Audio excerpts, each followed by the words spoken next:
O episódio se inicia com Kim caminhando sozinho por uma rua iluminada, mas silenciosa, à noite. Há algo inquietante no ar e logo a tensão se materializa. Sua maldição desperta, atraindo para ele espíritos vingativos que o perseguem com fúria implacável.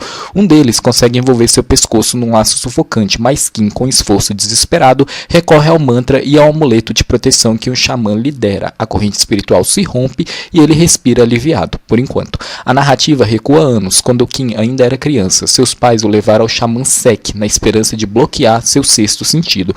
Porém, antes que o ritual pudesse começar, Kim desapareceu. Algo na floresta o chamava. Entre as árvores, encontrou um fantasma atormentando um filhote. Tentou espantá-lo, mas foi só quando um feitiço de exorcismo ecoou no ar que a aparição recuou. De volta à cama do xamã, Kim confessou que não queria perder sua capacidade de ver fantasmas. Ele sabia que sua mãe, que tossia sangue, morreria em breve, e para ele era melhor continuar vendo espíritos do que perder para sempre a chance de revê-la. A mãe então revelou a maldição da família. Todos os homens morriam misteriosamente antes dos 21 anos, por isso lhe deram o nome Kenjira, numa tentativa de protegê-lo. Agora faltam apenas 6 meses para o aniversário fatal. Seu melhor amigo e protetor Jet, filho do deputado da aldeia e discípulo do mestre, um jovem xamã de imenso poder, insiste em ficar ao seu lado, mesmo quando Kim tenta afastá-lo para protegê-lo. O pai de Kim, agora monge, o adverte que a aproximação da data só trará mais perigo. E há algo que atormenta Kim ainda mais. Por que sua mãe, após morrer, nunca veio visitá-lo? As respostas não vêm, mas o perigo sim.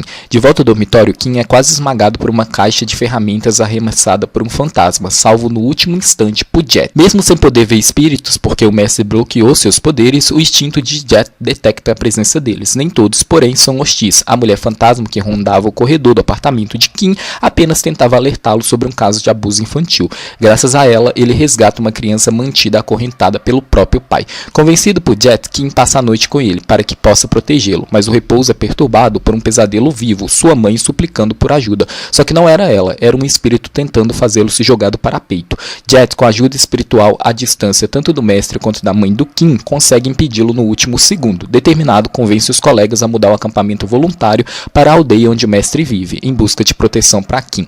No ônibus, no entanto, é atacado no caminho por dezenas de espíritos vingativos. Encurralado, Kim pensa em se sacrificar, mas Jet não deixa. É então que o mestre surge em forma espiritual e dissipa a ameaça. Ao chegarem, encontram-no ao meio de um exorcismo. Quando Kim se aproxima, o olhar dos dois se cruza e há uma conexão imediata, silenciosa, mas intensa. O mestre observa seu amuleto, volta a encará-lo e comenta que ele está olhando demais. Depois avisa Jet que, se vão ficar ali na casa dele, é melhor chegarem antes do anoitecer.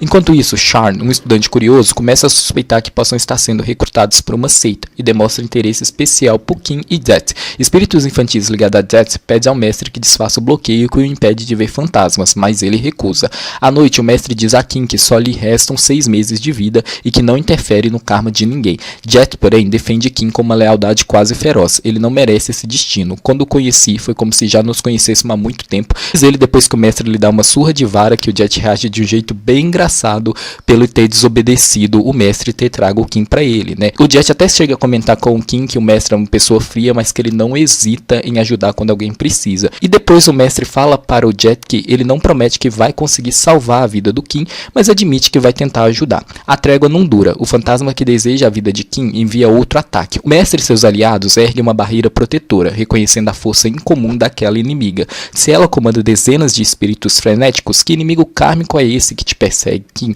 A resposta vem com uma provocação sombria. Estavam me procurando? Diz a fantasma. O mestre a encara e um brilho dourado em seu peito corta a escuridão da noite. A batalha estende-se. Está apenas começando a abrir um passado distante, onde vemos o jovem Paran, que é o nosso grande xamã poderoso aí, interpretado pelo Kang, ainda sob a tutela do grande mestre Sek. Ele presencia o avô recorrer à magia negra, feitiço de sangue, para proteger o Kim. Mas Sek é claro, cada pacto tem seu preço, e aquele custou a vida da própria filha, que é a mãe do Paran. A lição é dura e direta. Paran deveria jurar jamais repetir o erro, jamais interferir no karma alheio, jamais usar magia negra e só continuar na magia branca. Sua missão era proteger a aldeia, não os destinos individuais, porque o Paran se ofereceu para proteger o Kim ali quando o avô dele se for, mas o avô dele falou que para ele fazer isso, ele teria que recorrer à magia negra, né? A magia de sangue. E aí ele fez o Paran jurar que ele não faria isso. Avançando ao presente, Paran adulto surge em plena ação. Com seus discípulos, ele ergue uma poderosa barreira contra a mulher vingativa e seus espíritos, cuja força parece inesgotável.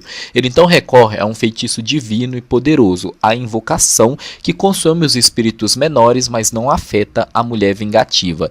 E é nesse embate que se desenha uma guerra de igual para igual. A mulher vingativa ameaça o Paran, fala que ele não tem direito de interferir no destino do Kim, que ela vai fazer o Kim sofrer quanto tempo ela quiser, se ele ousa desafiar ela. O Paran não dá o braço a torcer aqui e parece que a mulher vingativa pode ser que seja Kemira. Ela então deixa claro que o avô do Paran não conseguiu deter ela, ele também não vai conseguir e que ela nunca vai deixar o Kim em paz. É a declaração de guerra que costura o arco principal da série, né? No dia seguinte, a rotina retoma o tom mais íntimo. Kim agradece Paran, que examina seu colar e revela que existem apenas 2 como aquele, feitos pelo avô dele. Um deles está no próprio pulso de Paran, detalhe que reforça a conexão inevitável entre ambos. Também um momento de respeito ao falecido mestre Sek, que ganha peso emocional.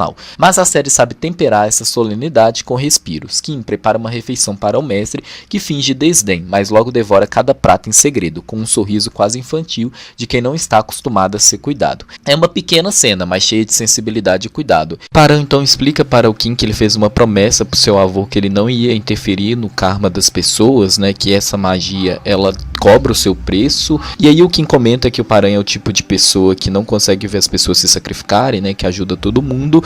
E o Paran então fala para ele que para poder ajudar o Kim ele tem que quebrar a promessa que ele fez ao avô dele, né, e que ele não vai fazer isso. E é aqui que também entram novos elementos, né, o Sharn, o estudante de psicologia atento e curioso, que logo trava um duelo de provocações com Zed, e o público já intui onde isso pode levar, né, gente, nosso casal secundário. Orm, outro personagem secundário, é revelado como agressor da própria esposa, Prel, o que entrelaça a violência doméstica ao tema dos ressentimentos espirituais, e de repente a série abre mais uma camada, recuando para 1939, 80 anos atrás. Surge um homem elegante de terno branco e uísque em mãos, Pawat, cuja semelhança com Paran é inegável. Ele encontra uma jovem nobre presa em uma árvore. Ela subiu lá para salvar um gatinho. Essa jovem nobre, cujo nome é Kemira, agradece ao gentil cavaleiro. O instante é breve, mas carregado de uma sugestão romântica. O passado não só ecoa aqui, mas parece anunciar uma ligação.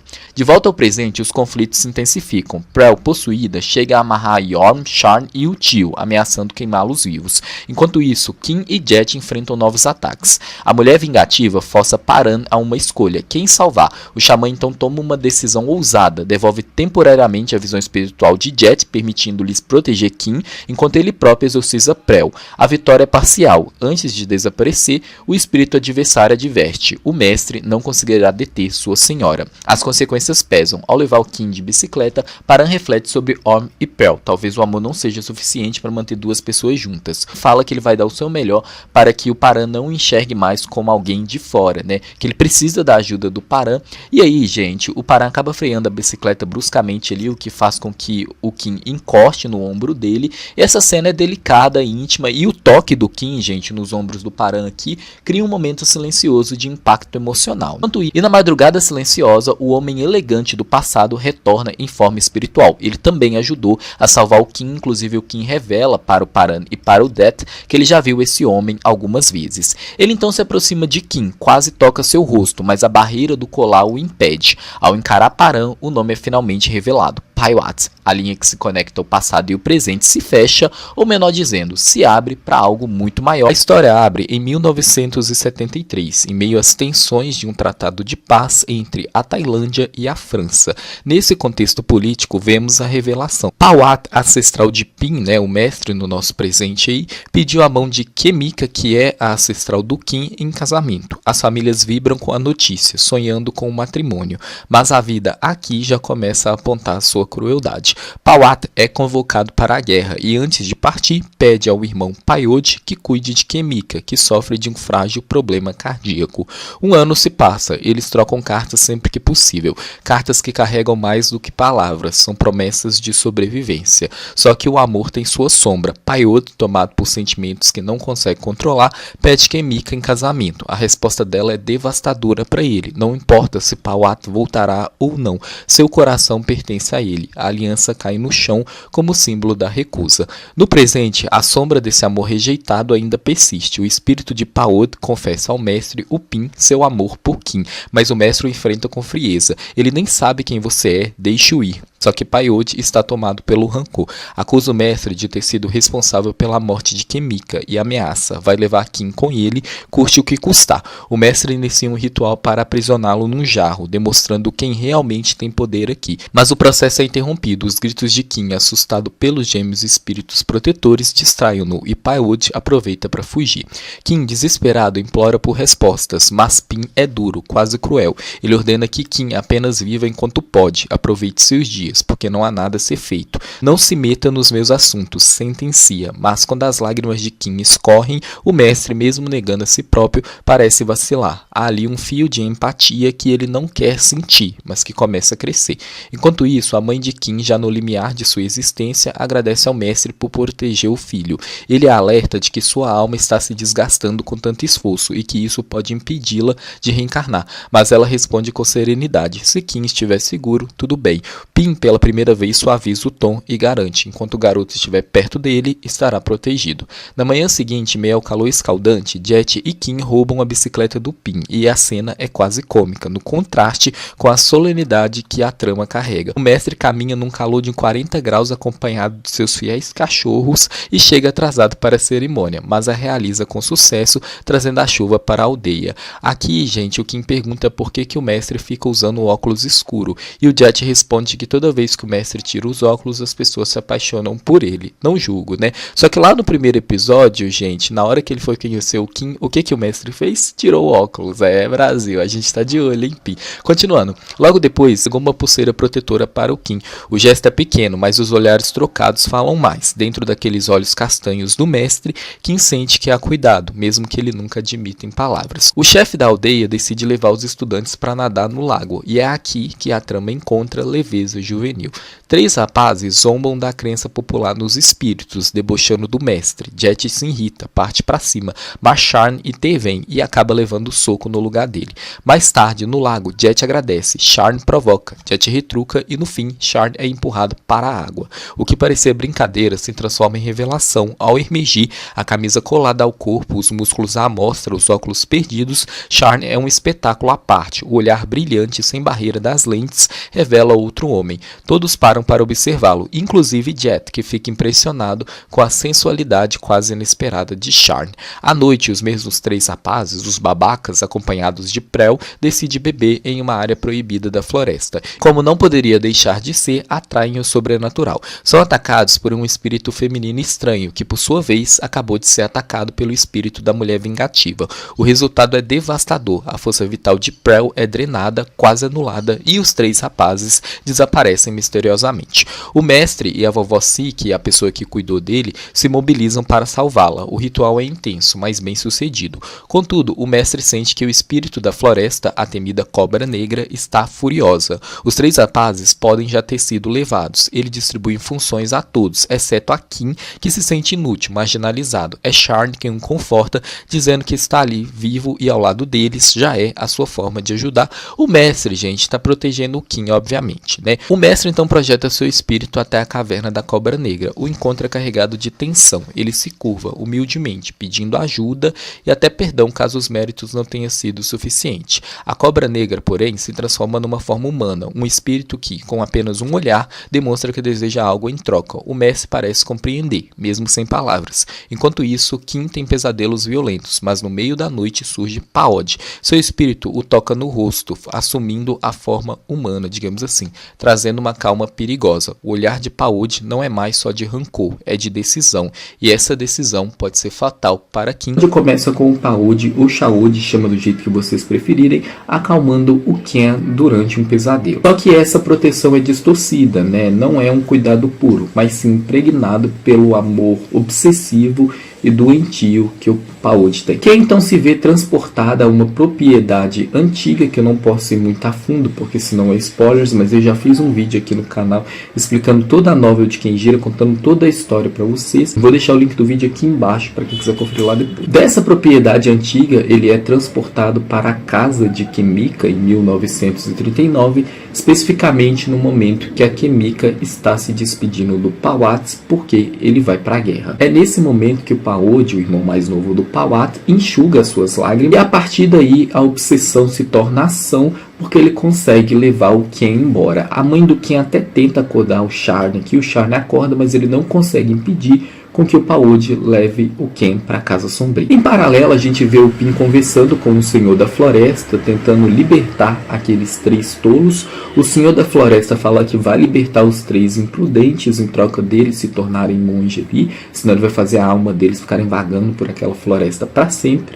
E também ele comenta que ele pode ajudar aqueles 3, mas que uma 4ª alma se perdeu na floresta ali, e aquela ali ele não pode ajudar. O Pin vai ter que lidar com isso sozinho. Além disso, ele explica que tem um espírito maligno ali, atrapalhando a harmonia da sua floresta. É então que o Pin volta e o Jet e o Sharn contam para ele do desaparecimento do Ken. Pin então entra no mundo espiritual à sua procura, mas a narrativa nos mergulha no passado do Paod. Descobrimos que ele forjou uma carta anunciando a morte do Pawat para Kimika, só que o estresse pro frágil coração da Kimika foi tanto, gente, que ela acabou morrendo, né? Lembrando que a Kimika tem uma doença de coração. Como eu expliquei, a carta era uma mentira, uma tentativa desesperada do Paod fazer a Kimika desistir do Pawat, mas dá tudo errado. A gente então vai para a Casa Sombria, onde o Ken encontra o Paod. Ele tenta convencer o Paod que ele não é a Kimika, mas o espírito do Paod não consegue enxergar nada além da obsessão. Pede então que Ken fique com ele, mas o Ken fala que isso significa estar morto, não vai rolar.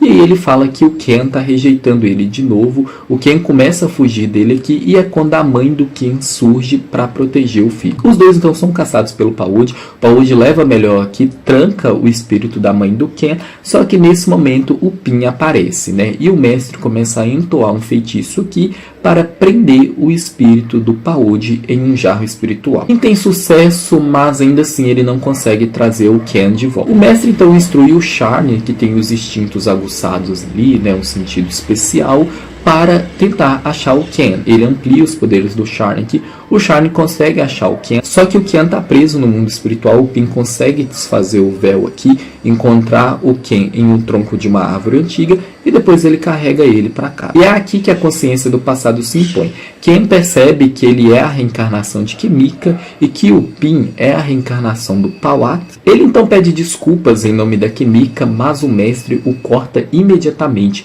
dizendo que ele não é a Kimika e o Pin não é o Pawat. E essa fala, apesar de dura e fria, é necessária, porque ela estabelece que os sentimentos que estão brotando entre eles, né, essa atração, esse desejo também, pertencem a eles agora e não às suas vidas passadas. E embora o mestre rejeite o Ken, ele permite que o Ken fique abraçado a ele, chora nos ombros dele o quanto ele quiser. O Ken então pede para que o Pin fique até ele adormecer e que segure a sua mão. Relutante, o Pin aceita, e quando o Ken fecha os olhos, o mestre entrelaça seu dedo discretamente a mão do Ken, permanecendo ao seu lado durante a noite toda. Pela manhã, porém, impõe distância, fala para o Ken não criar expectativas e que eles têm assuntos urgentes para resolver. Os dois então confrontam o Paod e é quando a verdade vem à tona. Depois da morte da Kimika, o Pawat voltou ali para o enterro dela, né? Ele está desacreditado e destruído com o que aconteceu. Ele confronta o irmão dele aqui, falando como que ele pôde fazer isso, né? Que ele é o irmão dele, que a Kimika era amiga dele.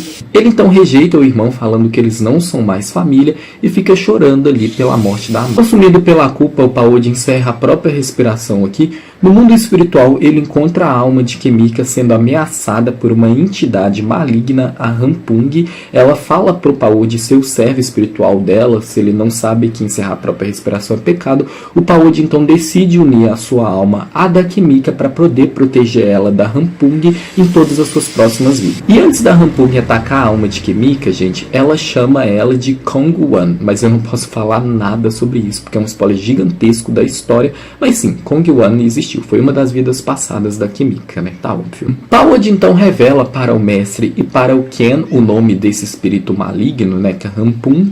E aí o Ken, ele perdoa o Paod aqui e o Paod vai embora em paz. A série então nos leva aonde o Senhor da Floresta está enfrentando a Rampung, porque é ela que está perturbando os espíritos dele ali, e ele fala para ela não fazer isso. Aqui ele percebe que a energia maligna da Rampung é demais e ela adverte que não vai mexer com os espíritos espíritos da floresta dele, desde que ele não impeça o seu karma vingativo, né? Não impede com que ela tente matar o Ken. Rampung então ataca o Senhor da Floresta, o que surpreende ele porque ela consegue ferir ele. Enquanto eles compartilham uma refeição juntos, um Pin é pragmático ao falar para o Ken. Só o ajudou porque o karma dele também estava envolvido e ele reafirma que ele não irá quebrar a promessa que ele fez ao avô dele para proteger o Ken. É a dureza habitual do mestre, né? Mas o Ken já está começando a entender há algo além dessa fachada e ele fala para o Ken que chegou a hora dele despedir do espírito da mãe. Segue-se então essa despedida dolorosa, gente. A mãe do Ken aparece, ele fala para ele que ela não aparecia muito porque ela tinha pouca energia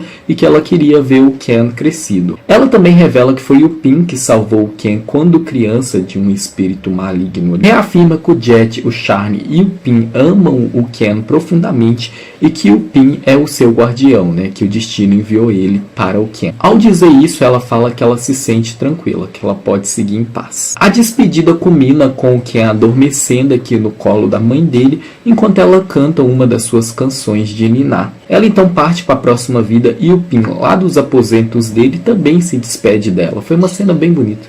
No dia seguinte, até mesmo os gêmeos espirituais comentam que o mestre está amolecendo, né? O Jet, inclusive, viu o mestre dormindo ali do lado do Ken, segurando a mão dele, né? E ele fez uma expressão de tipo, shippo muito. Os gêmeos espirituais também shippam bastante, a gente também. Todo mundo shippando Pin e Ken, né, gente? Maravilhoso. Os gêmeos, então, falam que ele devia deixar de charme e ajudar o Ken logo. O mestre não responde aqui, mas também não pune eles, né? Ele apenas fica olhando. Só que ele não consegue esconder o sorriso quando ele fica atrás da porta e escuta a conversa do Jet com o Ken, onde o Ken fala que vai limpar toda a casa do mestre ali para tentar convencer o mestre a deixar ele ficar, né? Para o mestre ajudar ele ali. O Jet fala que ele sempre vai ajudar o Ken, né? Essa amizade maravilhosa. A gente vê que o Ken está determinado a quebrar sua maldição, a viver ali e está ao lado do Pin. Intenção máxima. Pin projeta seu espírito para proteger a aldeia, mas a magia sombria de Rampung o arrasta para o reino dela. É um confronto desigual. Os poderes de Pin são grandes, mas ele está em terreno inimigo. O chão se transforma em areia movediça. A chama negra o consome. Ele sangra e só sobrevive porque os gêmeos espirituais enganam Rampung e conseguem salvar o mestre. Rampung, porém, deixou claro, não desistirá até ter a vida de Ken. Então, daqui em diante, projetar seu espírito é um risco fatal para o mestre. De volta ao corpo ferido e cambaleante, Pin faz o que seu coração não consegue evitar. Procura Ken, preocupado que a Rampung fez alguma coisa com ele, né? E o encontra molhando as plantas, rindo com Jet. Aquele sorriso ilumina o rosto austero do mestre por um instante. Na manhã seguinte, uma cena comovente. A mãe de Ken se despede do marido, agradece pelo amor e pela devoção ao filho deles. O pai se tornou monge numa tentativa desesperada de proteger o garoto, e ela declara sentir-se tranquila, porque Ken agora tem alguém para cuidar dele, mesmo que o mestre insista em negar o óbvio. Chega o dia da partida dos voluntários, mas Ken, Jet e Charne conseguem a permissão de ficar como aprendizes de Pin. Charne está decidida em ajudar Ken com sua maldição. Entre tarefas, Ken cai da plataforma e literalmente despenca nos braços do mestre, e os olhares trocados ali são magnéticos. Jet, claro, não perde a chance de shippar. Depois, Pin engole seco diante das curvas que Ken deixa à mostra, disfarça, bebendo o café em velocidade recorde, mas o olhar escapa, sempre escapa. E então, o golpe duro. Pin aceita Charne como discípulo, mas recusa Ken, mesmo que ele tenha se esforçado pra caramba. Explica que um aprendiz deve honrar o mestre sem pensamentos impuros. Traduzindo, se Ken se tornar seu discípulo, os dois não podem se amar. Para Ken, a recusa é ferida, para Pin, um escudo. Jet e Charne partem uma missão na floresta dado pelo mestre e acabam escapando de um javali e voltam vitoriosos. De volta, Jet faz um pedido comovente, quer de volta seu sexto sentido. Revela que o pai pedirá a Pin para bloquear sua visão porque ele só interagia com fantasma e não tinha amigos humanos, mas agora tem amigos, está mais maduro e quer reencontrar os gêmeos espirituais, Tong e Ek. Pin adverte, não é algo que se liga e desliga ao sabor da vontade. Jet firme insiste, o feitiço é feito e o reencontro com os gêmeos é uma ternura, cócegas, abraços, aquela pureza de afeto que desarma até o coração mais duro. Charne observa, comenta que mesmo sem vê-los, sente a sinceridade no gesto. Jet, sempre espirituoso, pergunta se Ken gosta do mestre. O garoto hesita, mas acaba contando toda a história de Kemika e Pawat. Jet vibra, shippa ainda mais e garante que Pin também sente. Afinal, o mestre nem esconde a preocupação. Os gêmeos espirituais deram um exposed do mestre aqui para o Jet, né, gente? Maravilhoso.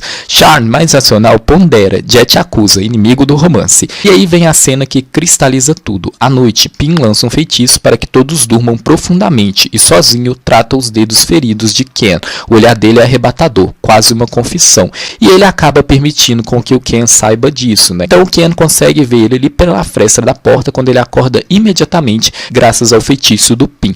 Pela manhã, Ken acorda sorridente, sabendo, mesmo que Pin negue, quem esteve ao seu lado durante a noite. O episódio ainda brinca com ciúmes. Uma mulher aparece claramente interessada no mestre e Ken, claro, ferve por dentro, mesmo que o Jet diz que nada aconteceu entre o mestre e essa mulher. Vovó Si entrega a Ken um feitiço para descobrir os verdadeiros sentimentos de Pin, só que no exato momento em que tenta lançá-lo, Pin aparece. Resultado, Ken sopra pó mágico bem no rosto dele. Jet e Charn imediatamente fogem rindo. Sério segura Ken e o obriga a limpar seu rosto com delicadeza.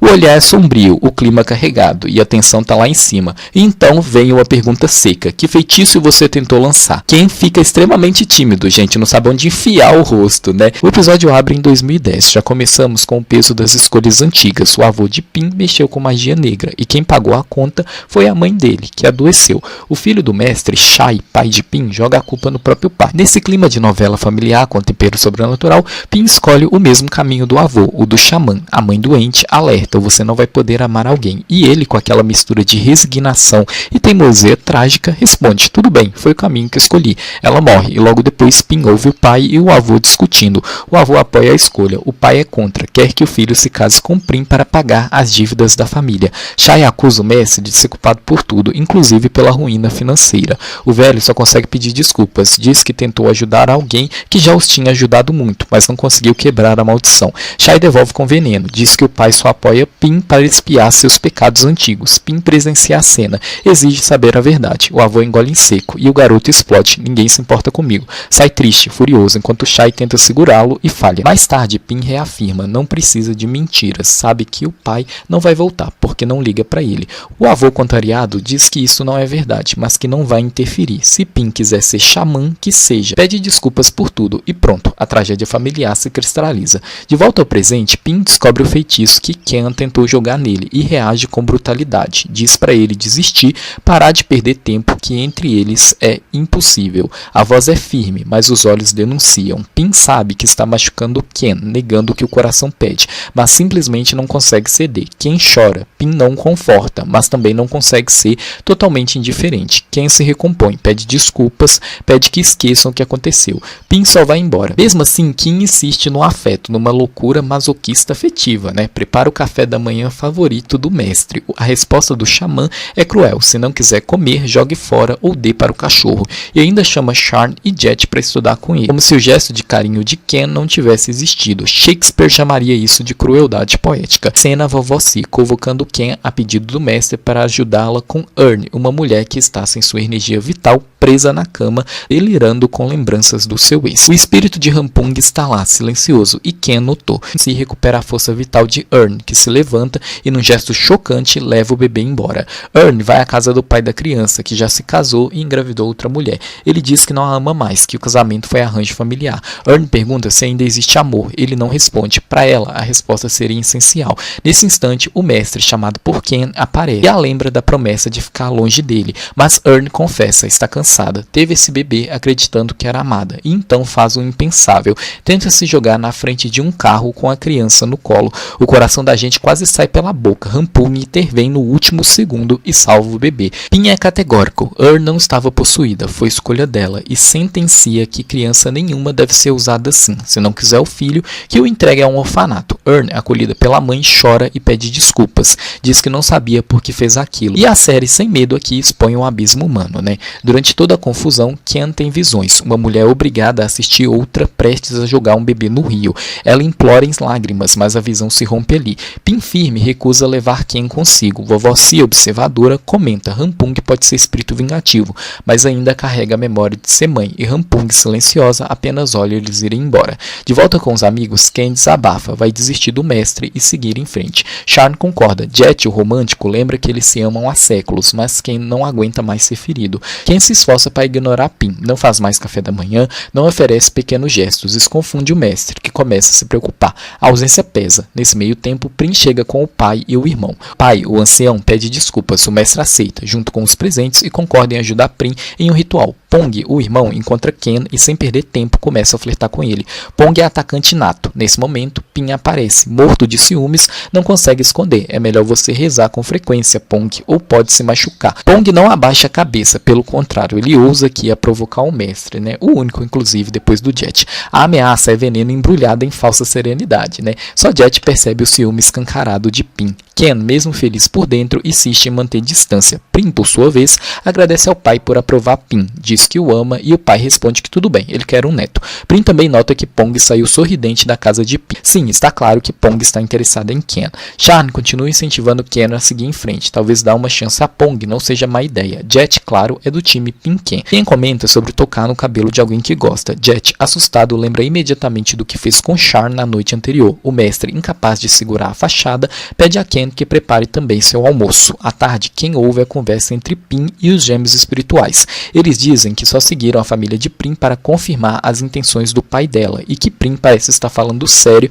sobre o mestre. Pim responde que Prim não fez mal nenhum, que não há nada a impedir. O coração de Ken se torce nesse momento. Ele pensa que acabou sua chance. O episódio se inicia no passado, especificamente em 2010, depois que o Pim perdeu a sua mãe. Ele se prepara para virar xamã, um processo que, se fosse no Brasil, já teria virado concurso online com certificado de 40 horas. Prim aparece, pergunta se ele sente saudade dela e ele responde que só está ali esperando o avô. Mas, como boa personagem que funciona de radar emocional, ela percebe a tristeza pela morte da mãe dele e diz que está tudo bem chorar, que isso pode ajudar. Coloca até uma música que ele gosta, porque drama sem trilha sonora não vale, e o sentimento dela é explícito, mas Pim nada. A resposta dele é um eterno visualizado e ignorado. Voltando ao presente, Prim pede que Pim realize um ritual em homenagem aos espíritos locais, já que eles vão encenar uma peça sobre uma rebelião em que todo mundo morreu. A proximidade dela com Pim mexe com Ken, que está naquele modo: estou de dieta, mas passo na frente da padaria, fazendo de tudo para se afastar, mas com vontade de ficar. Só que aí entra Rampung, que é basicamente o vírus do episódio, sempre tentando infectar a paz dos outros. Ken, preocupado, pergunta ao mestre se está tudo bem. Pim responde que ali dentro Rampung não pode nada, e percebendo a insegurança do menino, entrega a ele seu amuleto de proteção, mandando-o não perder. Aqui a gente tem uma troca de olhares bem intensa entre eles, né, gente? O Pim mais uma vez cedendo aqui a preocupação imensa, né, que ele tem com o Ken. E aí, gente, uma viga despenca. O Pim se machuca protegendo o Ken e Pim aproveita a deixa para agradecer e levar ele para os primeiros socorros. Só que ele nem lembra que a Prim tá ali do lado dele, só fica olhando o Pong do lado do Ken, e ele ainda comenta que o Ken pode ficar queimado de sol, né, gente? A preocupação intensa que ele tem, do jeito que a gente adora. Avançamos para o teatro. Rampung tenta atacar Ken, mas os espíritos dos soldados mortos expulsam a intrusa. É o tipo de cena que faz a gente querer aplaudir os figurantes etéreos. No final, Prim aproveita para jogar o famoso "sempre te amei" em Pim, que até escuta educadamente, mas fica óbvio que ali não tem reciprocidade. O mestre responde como quem lê e-mails institucionais, sem se comprometer. Só que Ken escuta a cena inteira e, para não dizer que não ficou com ciúmes, pede permissão para ir ao festival com Pong, Jet e Charn. Pim morre de ciúmes, mas engole seco e ainda dá a ordem clássica de pai bravo: não volte tarde. Enquanto isso, Pim segue no modo Big Brother, espionando com seus gêmeos espirituais. E claro, os dois aproveitam para provocar, relatando cada aproximação de Ken e Pong, deixando Pim bufando de raiva, como quem descobre o crush curtindo foto antiga no Instagram. Eis que o Pong, depois que eles saem ali do brinquedo assustador, e inclusive ele morre de medo de fantasmas, e o Ken tá na boa, porque, como ele disse, ele já viu coisa muito pior do que ser humano se vestindo de fantasmas, né? Pong convida ele para ir à roda gigante, gente, só que o Ken já corta ele logo. O que você sente é melhor guardar para você. Eu te vejo apenas como um irmão mais velho. O coitado entende o recado, desiste, e num tom de resignação, solta um: não é da minha conta se você gosta de alguém, né? Educado até no fora. Só que não tem tempo de respirar, porque surge Clar, rival de Pong, que provoca Ken, que recebe um soco de Pong, e o Clar revida com magia negra, invocando um enxame de vespas. Sim, vespas, o CGI agradece. Jet fica para trás para lidar com as vespas, falando que ali a sua magia é mais forte, só que o Charn aparece protegendo ele, né? Uma cena bem legal. Enquanto isso, o Pong serve de escudo humano para o Ken e leva várias ferroadas até desmaiar. O mestre invoca um inseto dourado gigante, sim, gigante, que bota o Clar para correr porque faz o enxame de vespas se virarem contra quem o invocou. Eles então levam o Pong para o mestre, que diz já ter conseguido remover o feitiço, restando apenas esperar Pong se recuperar.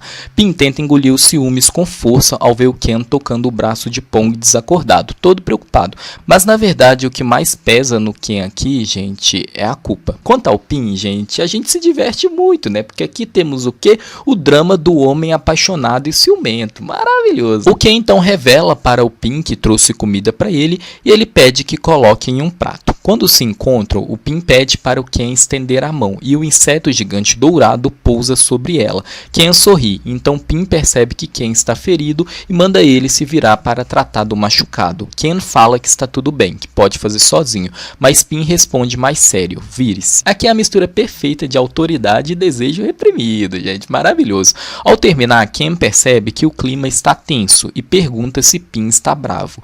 Pin responde que sim, bravo com Pong por ter levado Ken dele e não o ter mantido em segurança, bravo com quem feriu Ken e bravo consigo mesmo, porque Ken veio buscar sua ajuda e está ficando sob seu teto. Isso torna Ken dele. Pin finalmente admitindo que o Ken é seu. Tudo pra mim. Ken não consegue esconder a felicidade e eu muito menos. Sensacional. Pin então fixa o olhar em seus olhos e, completamente rendida ao que deseja desde o começo, vai se aproximando de Ken, encurralando-o sobre a mesa. Seus rostos se aproximam, seus lábios quase se tocam. Pin, ou parando, mas vamos manter Pin pra consistência, vai? Está mais tranquilo ao saber que Ken está bem. Ele segura a fita de música que Pin lhe deu, junto de um bilhete pedindo uma chance. Antes que possa processar, os meninos chegam com Pong ferido. Corta para o presente. Pin finalmente admite que Ken é dele. Ele quase se rende e beija o garoto, mas o acaso atrapalha. A música toca, não qualquer música, a favorita de sua mãe. Isso paralisa Pin, que recua. Ken, ao ver o bilhete de Pin, acredita que a recusa foi por causa dela. Resultado: coração partido, afastamento, principalmente porque o Pin diz para o Ken que ele não pode e o Ken diz para ele que então é melhor eles esquecerem o que aconteceu e seguirem, né?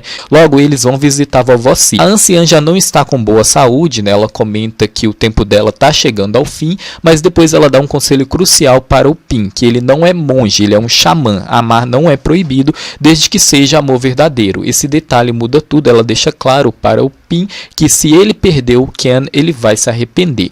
Ken, ainda magoado, tenta se afastar, mas não consegue disfarçar quando o Pin aparece. Pin fala com ela. Não é sobre incapacidade ou falta de valor. Ele admite, seu coração pertence a outra pessoa. Não quis enganá-la, só não sabia como lidar. Pin entende. Ao mesmo tempo, Pong percebeu que Ken tentou provocar ciúmes no mestre quando se ofereceu para fazer a bebida curativa para ele. Ken admite que sim, que o seu coração pertence a outra pessoa e que ele acha que ele também vai ter o seu coração partido. O mestre percebe que o garoto adoeceu, prepara uma bebida para ele e nesse gesto decide abrir o coração. A recusa do beijo não foi por Pin, mas pela música. A canção da mãe morta reacendeu seu medo de perder de novo alguém amado. Indiretamente, ele confessou que ama o Ken aqui, né? O garoto segura sua mão. Você sente o mesmo? Pergunta Pin. A resposta é sim. E dessa vez o beijo acontece. Um choque para Ken, mas logo ele se entrega. É o contraste da juventude com a maturidade. Mas a química fala mais alto. Pin praticamente devora os seus lábios e não tem ninguém reclamando, inclusive o próprio Ken, né? Na manhã seguinte, os gêmeos espirituais tentam convencer o Pin a assumir publicamente seu amor com Ken. Pin recusa, revela que isso pode distrair Jet e Charne e colocar Ken em risco, mas esconder não é o forte de Ken e logo fica óbvio. Entre provocações veladas de Charne para Jet e o brilho nos olhos de Ken, o clima é inegável. Ken então vai até o quarto do mestre lhe entregar a almofada que ele costurou para ele e encontra tatuagem de naga colada às costas musculosas, abdômen definido, cabelo úmido, um quadro irresistível. Ele espia e é pego. Gente, o fato é, o Pin colocou os peitões dele pra jogo pra seduzir o Ken, entendeu? Não adianta o Pin negar isso não, gente, que todo mundo sabe, né? E aí o Ken, gente, pra tentar mudar um pouquinho de assunto, né, tentar lidar aqui com a timidez e a vergonha que ele sentiu por ter sido pego pelo Pin, ele pergunta sobre a tatuagem e o Pin explica que o avô disse que ele teve uma ligação com Naga em vidas passadas e que a tatuagem poderia servir como proteção extra. A Rampung então surge no assunto e o Pin diz que chegou a hora deles encararem e entenderem suas vidas passadas, né? As ligações ali do Jet, do Charne com Ken, enfim. E aí durante essa cerimônia, gente, o Jet gela ao pensar que o mestre pode saber que ele e o Charne fizeram sexo, né, gente? Ele fica todo encolhidinho aqui, só que o Pin não diz isso, né, gente? Mas a cara dele dá a entender que ele sabe de alguma alguma coisa, mas preferiu não dizer nesse momento. E aí a cerimônia acontece, gente, e nela todos eles ouvem o choro de um bebê. O Pin então tem uma visão, o monge Kazim pode ser a chave deles contra Rampung. Eles pedem ajuda a vovó Si o faz, mas o trem do monge acaba atrasando. Eles seguem juntos, conversam sobre levar a vovó Si para morar com eles, mas Pin explica que, apesar dele só praticar magia branca, sua casa é cheia de artefatos de magia negra, o que poderia sugar a energia vital da anciã e matar ela ainda mais rápido. O Ken promete ficar ao lado dele, né? Percebe como que o Pin está preocupado com vovó Si, né? Porque a vovó Si criou ele juntamente ali com o avô dele, o Pin ama ela, né? E aí a gente tem um momento doce, eles abraçados, o Pin falando que quando eles estiverem sozinhos, para o Ken chamar ele de Pi e não de mestre, né? Gente, intimidade, meus amores, a gente adora. À noite, o Ken finalmente consegue convencer o Pin a dormir com ele. O mestre, tentando manter o autocontrole, até lia livros para se segurar, né? Mas o garoto é direto, seu tempo de vida pode estar acabando, ele não quer desperdiçar a única chance de ter o que deseja. Pin pede para ele não falar isso, que ele precisa viver por um longo tempo por ele também. E mais uma vez ele confessa o que sente, ao dizer para Ken que ele significa muito para ele. O beijo acontece, ganha mais fôlego e depois o Ken pergunta se é um erro. O Pin responde que se vem do amor, não pode ser. E então o clima explode. Pin sobe sobre ele, os corpos se exploram, os lábios se devoram, as roupas vão ficando esquecidas, as mãos se entrelaçam, a intensidade vai crescendo. Depois, masturbação mútua, prazer e confissões. Pin promete que quando eles estiverem prontos, eles vão até o fim, se beijam aqui. Foi a primeira noite de intimidade deles que foi maravilhosa, né, gente? E aí na manhã seguinte, o Ken acorda radiante, acaricia o rosto do mestre e sai. Mas a calmaria dura pouco, porque vovó Si está possuída e Ken não percebeu. Inclusive, o Sharn percebe que tem alguma coisa errada, ele pede para o Jet ligar para o Ken, mas o Ken não atende. Ken aceitou ir colher flores de lótus com vovó Si, e é aí que vovó Si se mostra possuída, né, gente? E o Ken cai na água. Enquanto isso, o Pin acorda, encontra o bilhete que o Ken deixou para ele, que ele foi pegar a flor de lótus com vovó Si, a sobremesa que vovó Si lhe deu, e aí quando ele come a sobremesa, gente, sangue nos olhos, tosse, veneno. O Pin todo ferrado aqui, coitado. Voltando ao rio, o Ken caiu, Rampung aparece, preparada para enforcar ele. Alguns anos no passado, o Pin está sentado, comendo a sobremesa favorita feita pela vovó Si. A cena é de uma ternura que a série sabe fazer bem, silenciosa, cheia de significado. Ela diz que ele pode conversar com ela à vontade. Pin, ainda machucado pelas perdas do avô e da mãe, responde que nem chega perto da sabedoria do avô. E vovó Si, com aquela calma de quem já viveu tudo, devolve: ninguém nasce mestre, Pin, a gente se torna um. Ela o acolhe, o autoriza a ser fraco e termina a conversa cantando uma música tão doce que até o espectador sente o nó na garganta. Então a gente volta para o presente. Pin, envenenado, cai ao chão, sangue escorrendo dos olhos. Mesmo assim, ainda encontra força para ordenar aos gêmeos espirituais que salvem Ken. A urgência é palpável. É quando o monge Kazim surge na plataforma de trem e avisa a Jet e Sharn: tem algo errado, eles precisam voltar agora. Enquanto isso, Rampung decide que é hora de mostrar a verdade a Ken. E é aqui que voltamos ao passado remoto, onde tudo começou. Rampung era uma serva fiel de um lorde nobre com duas esposas. Tanto ela quanto a primeira esposa estão grávidas. O problema? A inveja. A primeira esposa não suporta ver o afeto do lorde por Rampung. Já a segunda esposa, e aqui entra a ancestralidade de Ken na figura de Kronran, é tranquila, aceita as duas, tenta manter a paz. O lorde parte em missão diplomática e Rampung o presenteia antes da viagem. Ele diz que se sente abençoado por ter 3 mulheres que se amam e se respeitam, o que, como já sabemos, é a mais pura ilusão. O parto da primeira esposa é um tormento, o bebê nasce morto, já o de Rampung vem ao mundo saudável, e é aí que o destino começa a se torcer. A segunda esposa tenta alertá-la, ela é jovem e talvez esteja confundindo amor com cuidado, e principalmente que não é seguro ficar ali. E de primeiro momento, gente, antes do nascimento do bebê, a Rampung insistiu que ela não queria ir embora, queria ficar com o homem que ama, que garantiu a primeira esposa que ela e o filho dela continuaria sendo servo e tal, e eles não disputariam o poder com o filho da primeira esposa ou algo assim. No entanto, depois que o bebê nasce, gente, a Rampung entende que ela não pode ficar ali, não é seguro, principalmente porque a primeira esposa mais uma vez perdeu o filho. Naquela noite, Rampung tenta fugir com seu bebê, auxiliada pela amiga fiel, só que o plano dá errado, a primeira esposa descobre tudo, e aí, meus amores, a crueldade toma o centro da cena. Ela manda o servo segurarem Rampung, e tomada pela inveja, misericórdia diz: se o meu filho não pode viver, o seu também não viverá. Rampung tenta proteger o bebê, mas é inútil. A primeira esposa assassina a amiga de Rampung, depois pega a criança e, diante do desespero de Rampung e de Kronwan, a pequena filha da segunda esposa, joga o bebê no rio sem misericórdia nenhuma. O grito de Rampung ecoa, é o tipo de dor que atravessa a tela. Com medo e conhecendo bem a índole terrível da primeira esposa, a segunda esposa convence a sua filha a confirmarem as verdades da primeira esposa diante do Lorde. Dizem que Rampung raptou o bebê e o matou. Ele, cego pela raiva e vergonha, condena Rampung à morte às chicotadas. Mas antes de morrer, Rampung lança sua maldição: lanço minha praga sobre todos vocês, que sua linhagem seja marcada pela desgraça, que não nasçam filhos homens para carregar seu nome. Se renascerem como homens, que morram aos 21 anos, assim como a morte me leva agora nessa idade. Se renascerem como mulheres, que percam o amor pela distância ou pela morte, assim como eu fui separada do meu filho. A fala é um soco, e Ken, que assiste tudo como testemunha espiritual, entende finalmente o tamanho da dor de Rampung, a origem do ódio, a raiz da maldição.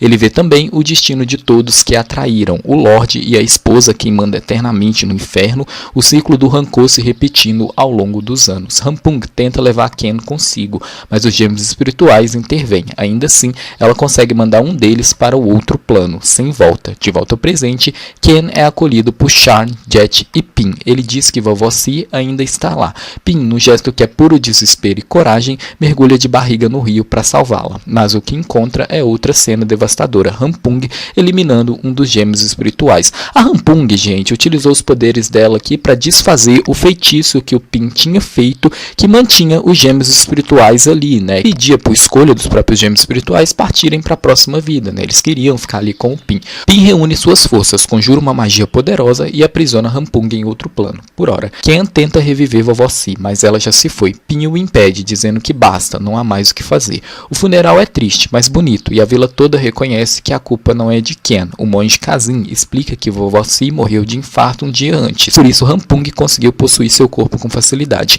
Ele também avisa: depois de um tempo de luto, eles precisarão partir. Rampung ainda não acabou.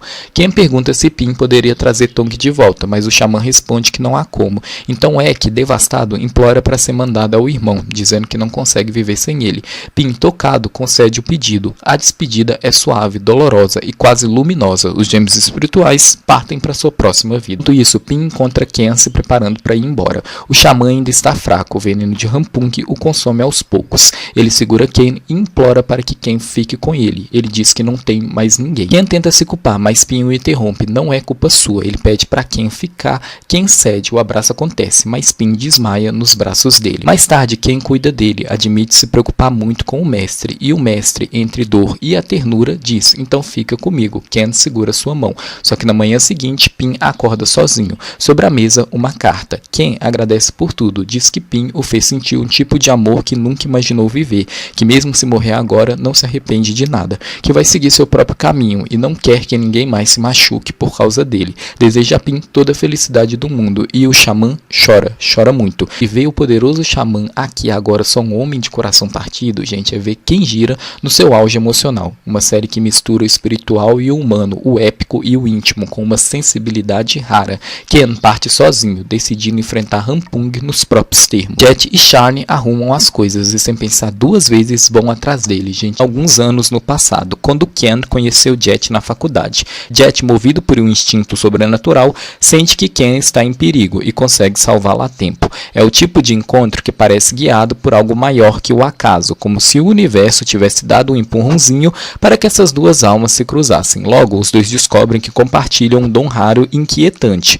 Ambos conseguem ver fantasma, né? Isso fez eles serem os excluídos, né, gente? Até eles se tornarem amigos ali. E esse segredo dividido, meio maldição, meio dádiva, que aproxima os dois de forma imediata. Aqui nasce uma amizade que ultrapassa o tempo, a morte e a lógica. Eles se prometem que nunca abandonarão um ao outro. E a série deixa claro que essa promessa não é apenas simbólica, ela é kármica, porque Jet e Ken não se encontraram por acaso, fazem parte do mesmo destino, do mesmo fio de karma que os amarra a vidas. Mas no presente, o tom muda completamente. Ken está exausto, ele sente que sua presença traz a dor a quem o cerca. Decide partir, achando que, ao se afastar, vai poupar os outros do sofrimento. Só que, antes do trem partir, Jet e Sharn aparecem. A cena é de cortar o coração. Eles dizem que ele está enganado, que Ken não estraga a vida deles, ele dá sentido a ela, que ajudá-lo os faz se sentirem vivos, que ele não carrega o peso sozinho. E quando se abraçam, o episódio encontra seu coração. Ali não é sobre maldições, nem sobre fantasmas, é sobre afeto. Ken sabe que Jet e Sharn têm algo mais, mas guarda o segredo com aquele sorrisinho de canto, né? O amor está por toda parte, em suas formas mais estranhas e bonitas. Jet, Sharn e a irmã de Jet passam a cuidar de Ken em turnos. Eles se revezam, velam seu sono, o alimentam ou o protegem. Rampung, o espírito maligno que o persegue, está cada vez mais próxima, cada vez mais audaciosa, mas os três se mantêm firmes. Há uma cena que é uma preciosidade, todos se reúnem e de mãos dadas dizem juntos, quem gira tem que sobreviver. É quase infantil, quase ingênuo e completamente sincero, um pacto de amizade e fé, mas o karma é astuto e não se deixa enganar facilmente. Assim que Ken tenta voltar à faculdade, a tragédia quase acontece, ele é atacado. Só sobrevive porque Sharn, com seus poderes, consegue impedir o pior. Decide então que Ken não deve mais sair do quarto. Ele fica emburrado, e com razão. Para aliviar o clima, Jet e Sharn brigam, segurança 1 e segurança 2. Eles dizem, é bobo, sim, mas tão genuíno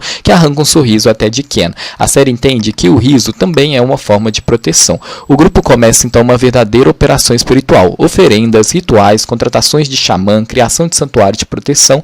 Jet provoca Sharn durante o ritual de purificação. Sharn tenta revidar, mas no instante em que olha para ele, perde a força, só consegue sorrir, meio bobo, completamente apaixonado. Um olhar bastou, mas o encanto é interrompido, porque, claro, ninguém em quem gira tem paz por mais de 3 minutos seguidos. A irmã de Jet sugere chamar Pin, mas Ken recusa. Ele sabe o quanto o xamã já sofreu por sua causa e não quer envolvê-lo novamente. Ele tem responsabilidades na vila, diz Ken, tentando se convencer da própria mentira. Ao pai, mente que o mestre está com ele, mas a verdade é que ele sente falta da presença, da serenidade, do amor. E é quando o episódio mergulha no terror psicológico. Durante o sono, Ken descobre que Rampung nunca foi embora. Ela estava dentro de sua mente o tempo todo, esperando o momento certo. Ela apenas lhe concedeu uma trégua, fingindo dar liberdade, esperando que ele se rendesse. E quando percebe que ele ainda resiste, ela o domina por completo. Ken é possuído. O trabalho de Namping aqui é magistral. A possessão é impecável. Cada detalhe técnico, cada microexpressão,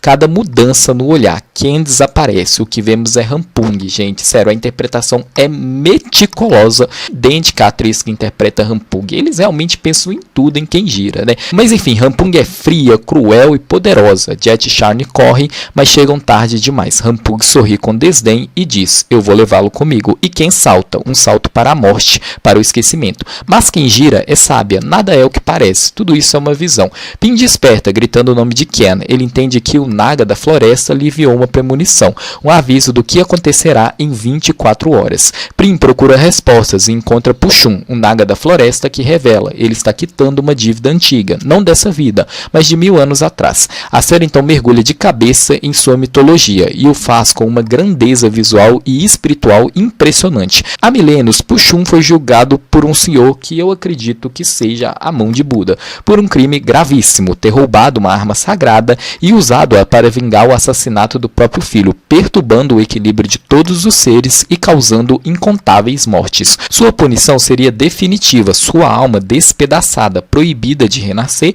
em qualquer ciclo de existência, a aniquilação total. Mas, em um gesto de pura lealdade, outro Naga, Pushadin, se levanta e diz que a culpa é dele, que foi ele quem encorajou o amigo. Pushun tenta impedi-lo, desesperado, mas é tarde. Pushadin jura diante do senhor que está dizendo a verdade, que a culpa é dele. Pede que o castigo seja dividido. Os dois se comunicam telepaticamente. Pushadin diz, se você for destruído, nunca mais verá seu filho. E eu estou cansado de guardar tesouros sagrados, quero ser livre. É um sacrifício movido pelo amor fraternal. O senhor reconsidera. Pushun é condenado a viver como uma serpente negra, confinada a uma caverna sem poder divino algum. Pushadin, por outro lado, viverá reencarnações humanas, todas marcadas por trabalho, dor, sacrifício e bondade. verdade. Ele carregará o peso da virtude até quitar sua dívida. Mas há um detalhe crucial. O Senhor sabia da mentira. Sabia que Puxadinho estava se sacrificando e por isso sua punição também veio acompanhada de uma bênção. Seu ato de compaixão foi reconhecido e ele recebeu um presente, ser amado por mortais e deuses em todas as suas vidas. Tudo se encaixa. Pin é a reencarnação de Puxadinho. Não é à toa que todos o veneram. Ele nasceu para inspirar, proteger e amar. Só que antes de partir, os aldeões se despedem dele numa das cenas mais bonitas do episódio. Eles dizem: você sempre cuidou de nós, mestre. Agora nós cuidamos de você também.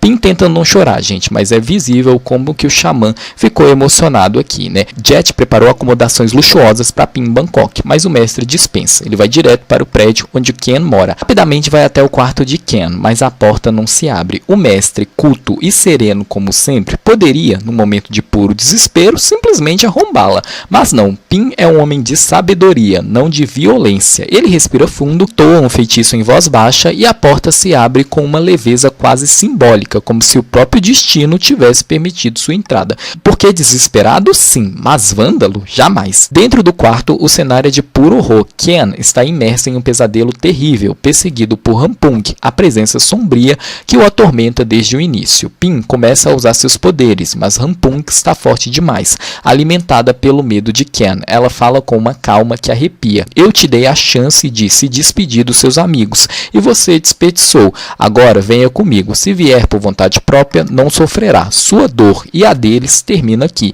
E Ken se entrega, exausto, quebrado. Ele diz que desiste. A cena é devastadora. A rendição de alguém que já carregou dor demais. Mas o amor em quem gira é uma força antiga. E Pin, o homem que o ama, surge exatamente quando tudo parece perdido. Ele se aproxima firme. O sonho é seu, Ken. O poder é seu, não dela. Isso não é o fim. Você não pode deixar que seja o fim. É como se aquelas palavras reacendessem uma centelha dentro dele. A esperança que parecia morta retorna. Ken reúne o que resta de sua força e enfrenta Rampung. E antes de desaparecer, a vilã deixa seu aviso, frio, profético. Acabou a piedade. O confronto termina, mas o abalo permanece. Ken cai nos braços de Pin em prantos. Eu não aguento mais, não quero mais viver, ele diz. E o mestre responde com uma serenidade que só quem ama de verdade consegue ter. Você precisa viver, Ken, pelos seus amigos e por mim também. Nós temos que ficar juntos nesta vida. Confie em mim, vamos encontrar nosso caminho um para o outro. É um diálogo simples, mas carregado de fé, amor e cansaço. Uma cena que mistura dor, ternura e transcendência. Ali, entre lágrimas e feitiços, quem gira entrega um de seus momentos mais humanos. Então, algo muda no ar. A floresta, antes mergulhada na escuridão, começa a se encher de pequenas luzes douradas, suaves, cintilantes, como vagalumes dançando entre mundos. Na tradição tailandesa, esses brilhos não são apenas beleza, são a luz que insiste em permanecer, a bondade que não se apaga, mesmo quando todo o resto se curva à escuridão. É a persistência da alma, o lampejo do que ainda acredita. Ali, naquele instante suspenso entre o medo e o milagre, a esperança é tudo. Pin se aproxima, olha para Ken com serenidade de quem carrega 1000 vidas nos olhos e o beija. É um gesto simples, mas pleno, o beijo que sela a vida, o amor e a fé. Ken responde, frágil e firme ao mesmo tempo, e o mundo parece respirar junto. Por um momento não há maldição, não há karma, não há dor, só há a luz e o amor. Os dois então se abraçam, depois o Ken desperta, o Pin o segura nos braços e por um instante tudo parece possível. Jet e Charn entram, veem os dois juntos e como bons amigos que são, recuam discretamente. Fecham a porta com o mesmo silêncio de quem respeita o sagrado. Na manhã seguinte, a verdade vem.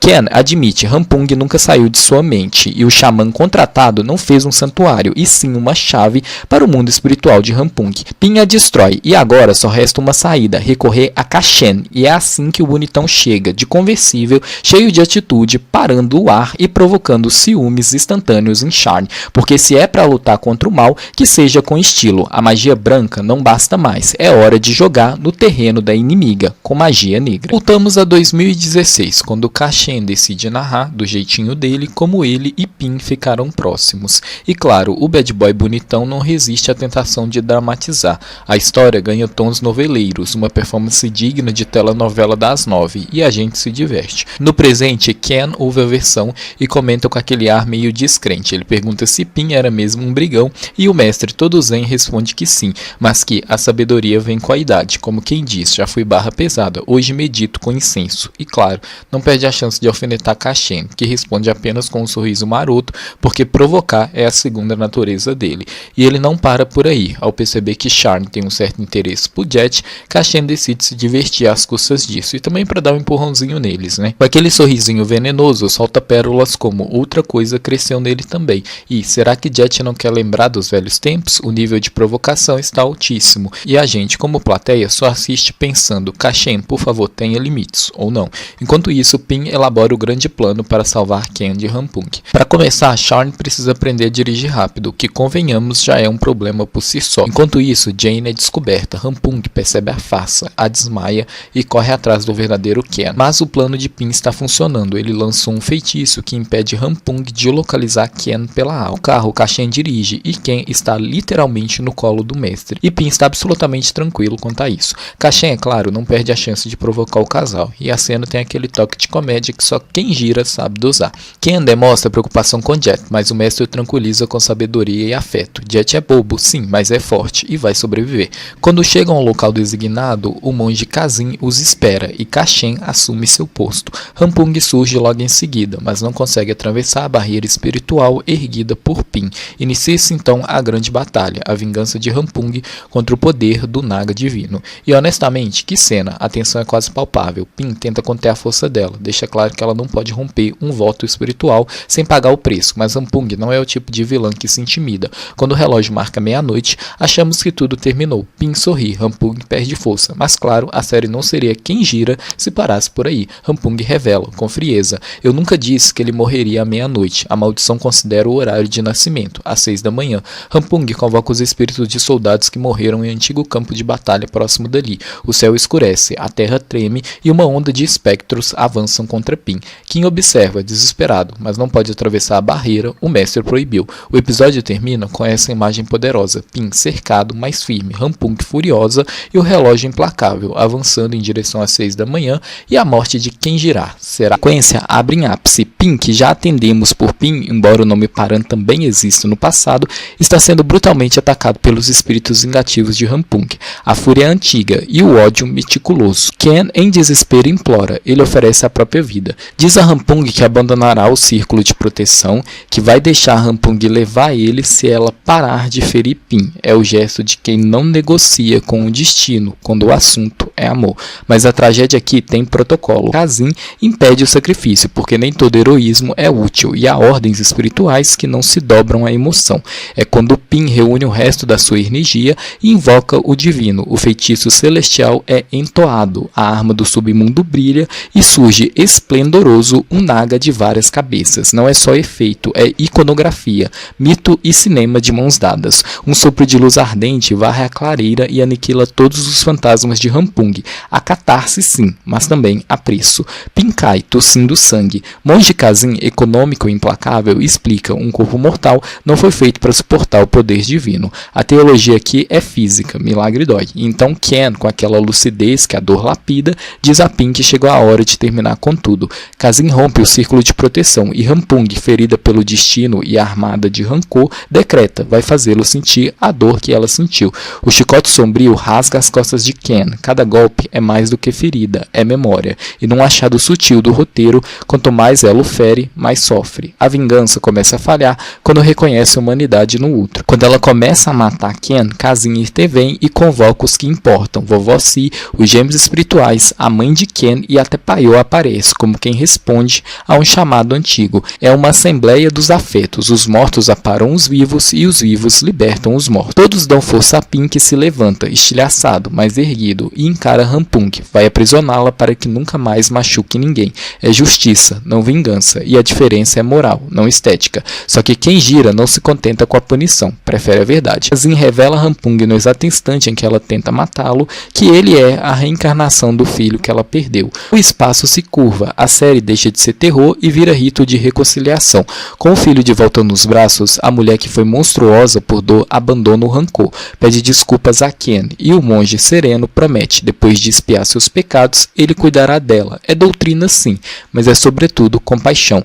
Quem responde como alguém que sabe a diferença entre perdão e conivência, diz a Rampung que não pode perdoá-la totalmente. Por tudo do que tirou dele e dos outros. E é importante que alguém diga isso, mas deseja que, após a devida punição, ela possa viver uma vida feliz com o filho. E entende a sua dor, que ela viu seu bebê morrer na sua frente, depois foi acusada injustamente e morta a chicotadas. E se você não entende a dor de Rampung, talvez precise de menos dogma e mais empatia humana, tá? Os gêmeos espirituais correm para abraçar Ken, felizes por revê-lo. É a alegria pequena, quase infantil, que sela promessas grandes. Pin agradece ao irmão Paiô por aparecer para ajudar. Pede desculpas, Paiô também. Eles se abraçam e, em termos dramáticos, é o momento em que a corda finalmente afrouxa. Tudo fica bem. Aqui bem não é ausência de dor, é paz depois do acerto. É o fim da maldição. É o ponto exato em que a série nos devolve o fôlego para então começar a curar. Mais tarde, Kim e Pen estão prestando mérito, os joelhos no chão. É o tipo de cena em que o silêncio pesa mais que qualquer trilha sonora. Kim se volta para Ken, o olhar manso de quem já não teme o que vem do outro lado, e diz: eu escolho você.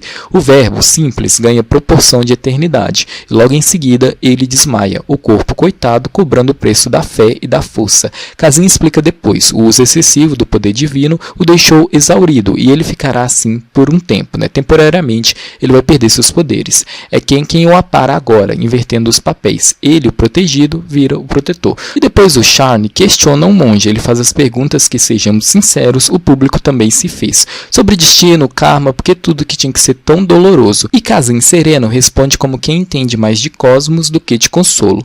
Tudo precisou acontecer exatamente daquela maneira. Rampung tinha que machucar Ken, Pin precisava quase perdê-lo, para depois o Kazin revelar que ele era o filho da Rampung, gente, para Rampung não pensar que ela está sendo enganada e ficar ainda mais furiosa do que ela já estava, Ou seja, o sofrimento aqui é ferramenta de libertação, porque cada dor dissolveu um elo do karma que os prendia. Agora já está tudo bem. E quando Ken retorna ao quarto, a atmosfera muda de novo, a serenidade. Ele se aproxima de Pin e diz com a voz que parece tocar não o ar, mas o destino: eu também te escolho, Pi. Pin sorri, o tipo de sorriso que já não precisa provar nada. Os dois se abraçam, num daqueles gestos simples que selam todas as guerras. O humor, esse presente que Kenjira sabe administrar, retorna como um sopro de normalidade. Ken vai até o mestre, e o mestre, que é Pin, o puxa para si com um flecha descarado, esquecido de que há um detalhe na sala. O pai monge de Ken está ali, vendo tudo. A pausa constrangedora é digna de comédia grega. Pin rapidamente recompõe a compostura, e o velho monge, longe de se ofender, sorri e lhes dá a bênção. Diz que está satisfeito por ver o filho tendo ao lado alguém tão bondoso e tão amado, e confessa com a leveza de quem já atravessou o próprio inferno que também está feliz com a sua vida de monge. É uma dessas cenas que desarmam, a autoridade abençoando o amor, a religião reconciliada com o afeto. Enquanto isso, os aldeões se reúnem para conversar com o mestre. Eles dizem que já conseguem cuidar das atividades que antes dependiam dele, agora que ele seguirá seu novo treinamento.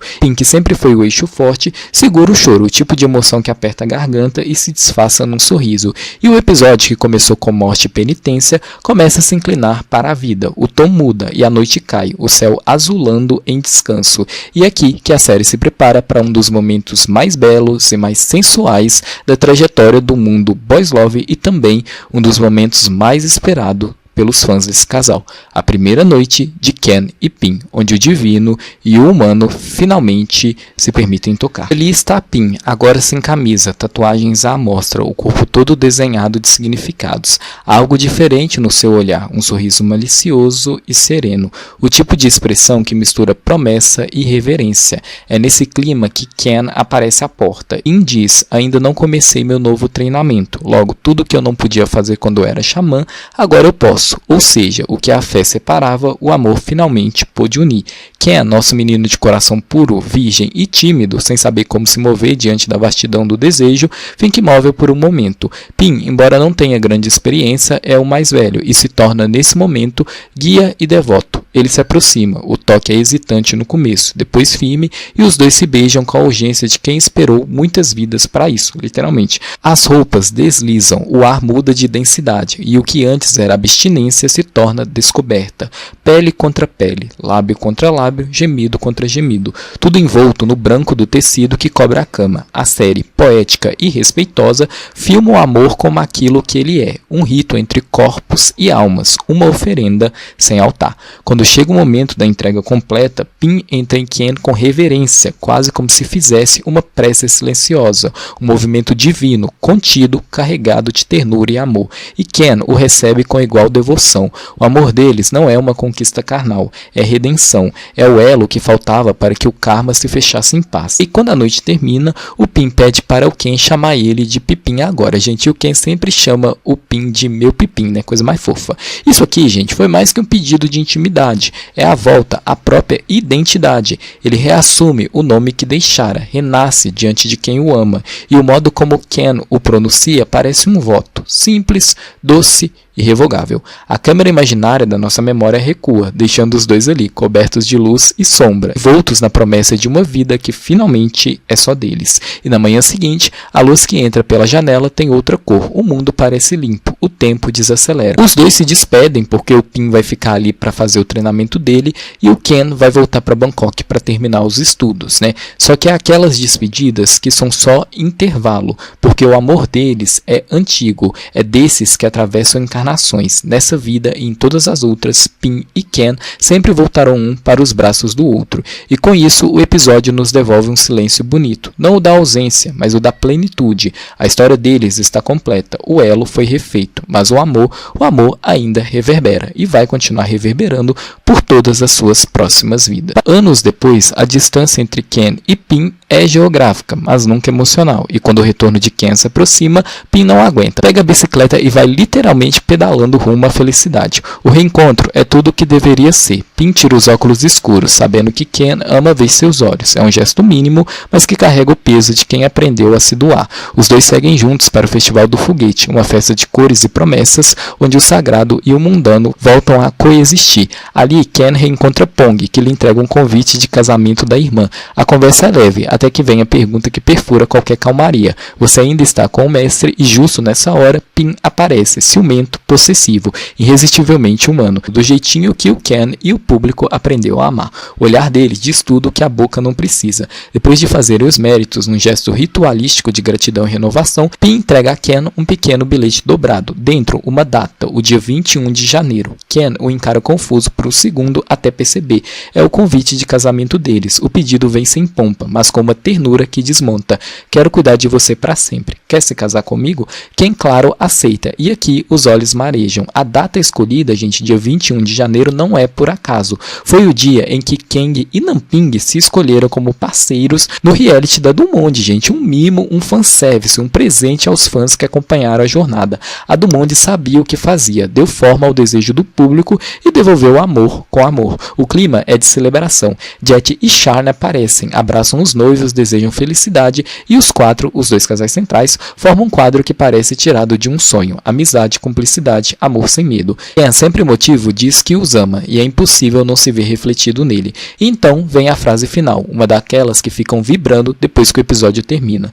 Ligados pelo destino, mantidos pelo amor, fortalecidos por nunca desistir. Mas quem gira ainda guarda mais um presente, um epílogo, o fecho que transforma mito em cotidianidade. Alguns anos depois, Ken e Pin, já casados, vivem juntos e felizes, adotaram gêmeos, exatamente a reencarnação dos gêmeos espirituais que um dia ajudaram a salvar os dois. A cena é doméstica, cálida, cheia de riso e perfume de pimenta. Mamãe Ken está cozinhando, os filhos o ajudam. Sim, gente, eles o chamam de Mamãe Ken, provavelmente foi o Papai Pin que ensinou e provavelmente o Papai Pin acha isso muito fofo, né? O Papai Pin entra na cozinha, prova a comida apimentada demais e elogia como o pai dedicado que é. Os gêmeos saem correndo para brincar, deixando os dois sozinhos. Ken, rindo, diz que o marido não precisa se forçar a comer aquilo. Pin responde que vai comer sim, porque foi o filho deles quem preparou. Depois pede um copo de água e brinca com um humor docemente sério que deve estar pagando seu carro, já que ele repreendia bastante os gêmeos. Ken sorri e devolve suave. Mas essa é uma vida feliz. Pin concorda, emotivo. Sim, muito feliz.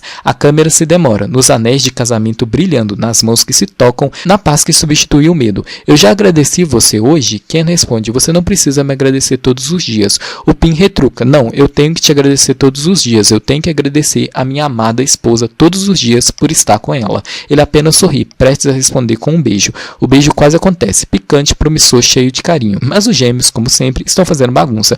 Mamãe Ken então apenas dá um selinho em Papai Pin e vai ver o que os pequenos estão aprontando. E Pin, frustrado, encantado e rindo, observa sua família com aquele olhar de quem finalmente tem tudo o que sempre quis. E é isso, final feliz, completo, merecido e eterno, porque amor é assim, é o tipo de coisa que nem o tempo ousa apagar. E se você gostou desse vídeo, não se esqueça de curtir, se inscreva no canal e clique no sininho, me acompanhe também nas minhas redes sociais. Eu vou ficando por aqui, muito obrigado a todos e a gente se vê no próximo vídeo. Um beijão, bye bye!